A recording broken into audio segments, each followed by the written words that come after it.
You are sitting there right now, perhaps snacking on a handful of nuts, believing you are doing your body a favor.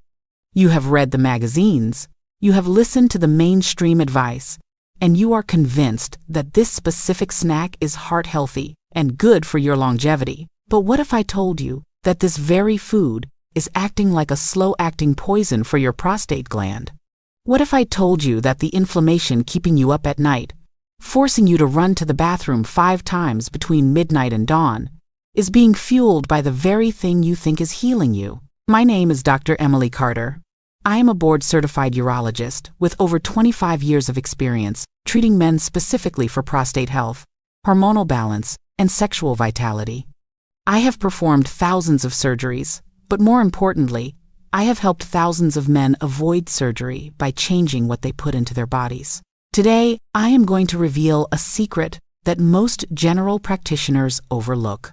We are going to talk about the one healthy food that is secretly sabotaging your prostate, and I am going to give you a specific, scientific protocol to reverse the damage.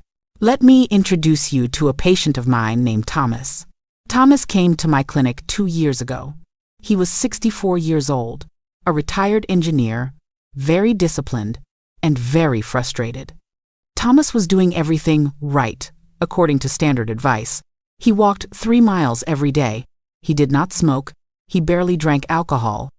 And every afternoon, like clockwork, he ate a large bowl of trail mix containing peanuts and dried fruit because he was told it was a source of healthy fats and protein. Yet, despite this discipline, Thomas was miserable. His flow was weak and hesitant. He had that constant, nagging sensation that his bladder was never truly empty. But the worst part was the nights. Thomas was waking up 4, sometimes 5 times a night to urinate. He was exhausted. His testosterone levels were crashing because of the lack of deep sleep, and his confidence was at an all-time low. He sat in my office, looked me in the eye, and asked, "Dr. Carter, why is my body betraying me when I treat it so well?" I looked at his blood work, and I looked at his diet log. I circled one item in red ink: peanuts. Thomas was shocked. He thought peanuts were a superfood. But the truth is, for a man over 60 with a growing prostate, peanuts can be one of the worst things you can consume. Here is the science that nobody is explaining to you. The prostate is incredibly sensitive to inflammation. Benign prostatic hyperplasia, or BPH, is not just about aging. It is about chronic, low-grade inflammation and hormonal imbalance. Peanuts are technically not nuts, they are legumes. And unlike tree nuts like almonds or walnuts, peanuts grow underground. Because they grow in the moist soil, they are highly susceptible to a mold called Aspergillus flavus. This mold produces a toxin known as aflatoxin. Even in roasted peanuts, trace amounts of these toxins can remain. For a young man, the liver handles this easily. But for a man over 60, continuous exposure to these low-level toxins creates a chronic inflammatory response. Furthermore, peanuts are incredibly high in omega-6 fatty acids. While we need some omega-6, the modern diet is drowning in it. When your ratio of omega-6 to omega-3 is too high, your body produces pro-inflammatory cytokines. These cytokines travel through your bloodstream and settle in your most sensitive tissues. For men, that target is the prostate gland. Imagine your prostate is like a clenched fist. When you feed it inflammatory foods like peanuts, that fist swells, squeezing the urethra, the tube that carries urine out of your bladder, tighter and tighter. That is why Thomas could not pee. That is why he had a weak stream. He was literally inflaming his prostate every single afternoon with his healthy snack. But there is another enemy hiding in plain sight, often paired with these peanuts and trail mixes: dried fruit, raisins, cranberries, dried apricots. You think it is fruit, so it must be good. But dried fruit is essentially a sugar bomb. When you eat it, your insulin spikes rapidly. High insulin levels are directly linked to the production of an enzyme called 5-alpha reductase. This enzyme converts your testosterone into dihydrotestosterone, or DHT. While DHT is important for development when you are a boy, when you are over 60, excess DHT is the primary driver of prostate growth. So, Thomas was hitting his prostate with a double whammy. The peanuts caused the inflammation that swelled the tissue, and the sugar from the dried fruit fueled the DHT that made the gland actually grow larger. So, what is the solution? We need to move from the enemies to the heroes. We need to replace the inflammatory foods with foods that actively shrink the prostate tissue and relax the smooth muscle fibers around the bladder neck. The first hero in our protocol, the absolute king of prostate health, is the pumpkin seed. But you cannot just eat the salty, roasted ones from the gas station. You need raw, organic pumpkin seeds.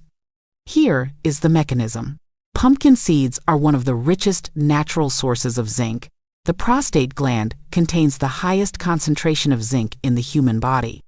Zinc is critical because it inhibits that enzyme I mentioned earlier, 5-alpha reductase. By blocking this enzyme, you stop testosterone from turning into the prostate-enlarging DHT. Furthermore, pumpkin seeds contain phytosterols, specifically one called beta-cytosterol. Beta-cytosterol has been shown in multiple clinical studies to improve urinary flow and reduce the volume of urine left in the bladder after you go. The second hero is cooked tomatoes. Note that I said cooked, not raw. Tomatoes contain a powerful antioxidant called lycopene. Lycopene loves the prostate. It accumulates there and protects the DNA of the prostate cells from oxidative stress. However, lycopene in raw tomatoes is tightly bound to the cell walls. You cannot absorb it well. When you cook the tomatoes, preferably with a little bit of olive oil, you break down those cell walls and make the lycopene bioavailable. The olive oil acts as a carrier lipid, helping your body absorb it. The third hero, and this is the one most people miss, is stinging nettle root. This is not a food you eat, but a supplement or tea you consume. Stinging nettle works synergistically with the pumpkin seeds.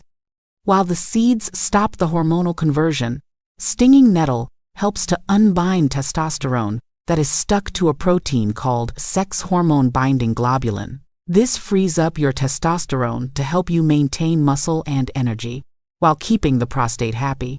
Now, let us build your specific protocol.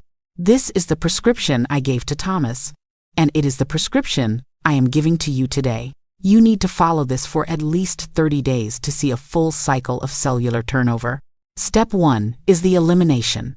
Immediately stop eating peanuts, peanut butter, and soybean oil. Read your labels.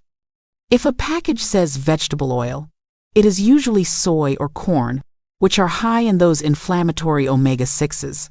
Cut them out. Step 2 is the morning protocol. With your breakfast, I want you to consume 30 grams of raw, unsalted pumpkin seeds. 30 grams is roughly a small handful.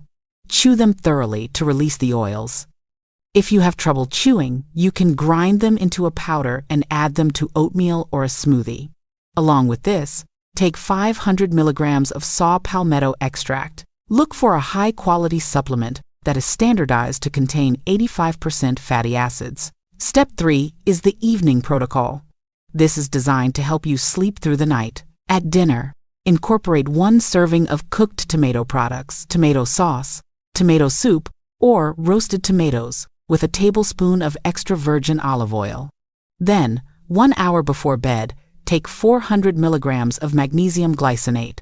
Do not take magnesium oxide, which is cheap and poorly absorbed. Magnesium glycinate relaxes the smooth muscles. Your bladder is a muscle. When it is tense, it wakes you up to void even when it is not full. Magnesium relaxes that muscle, allowing the bladder to hold more volume comfortably. Now, let's talk about synergy and sabotage. What makes this work better, and what destroys it? The greatest synergist for this protocol is vitamin D3. Most men over 60 are deficient in vitamin D. The prostate has vitamin D receptors on its cells.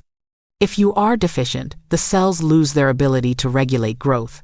I recommend taking 5,000 international units of vitamin D3 combined with 100 micrograms of vitamin K2 daily. The K2 ensures the calcium goes to your bones, not to calcifying your prostate tissue. The greatest saboteur, unfortunately, is alcohol, specifically beer. Beer is estrogenic. Hops, used to make beer, contain potent phytoestrogens. For a man struggling with an enlarged prostate, beer is like throwing gasoline on a fire. It increases prolactin and estrogen, which oppose testosterone and promote prostate swelling. If you must drink, a small glass of red wine is preferable due to the resveratrol. But during this 30-day repair phase, I strongly advise zero alcohol. Let me tell you what happened to Thomas. The first week, he was grumpy. He missed his peanut snack, and he didn't see much change. This is normal. Inflammation takes time to subside. But by the start of week 3, something shifted.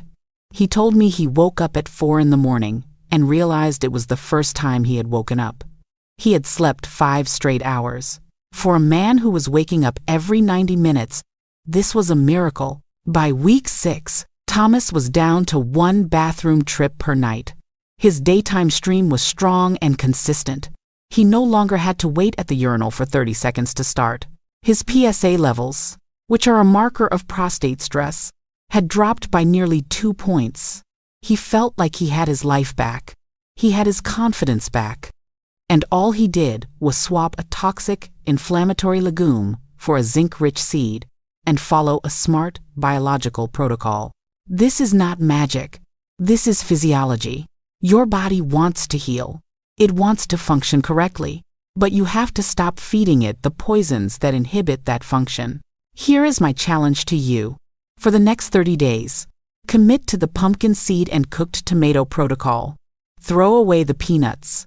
Buy a bottle of high-quality magnesium glycinate. Do this for just 1 month. Keep a log of how many times you wake up at night. I guarantee you, the numbers will speak for themselves. You do not have to accept frequent urination and sleepless nights as a normal part of aging. You have the power to change your biology with every bite you take. Take control of your health today. My name is Dr. Emily Carter. Thank you for watching and stay healthy.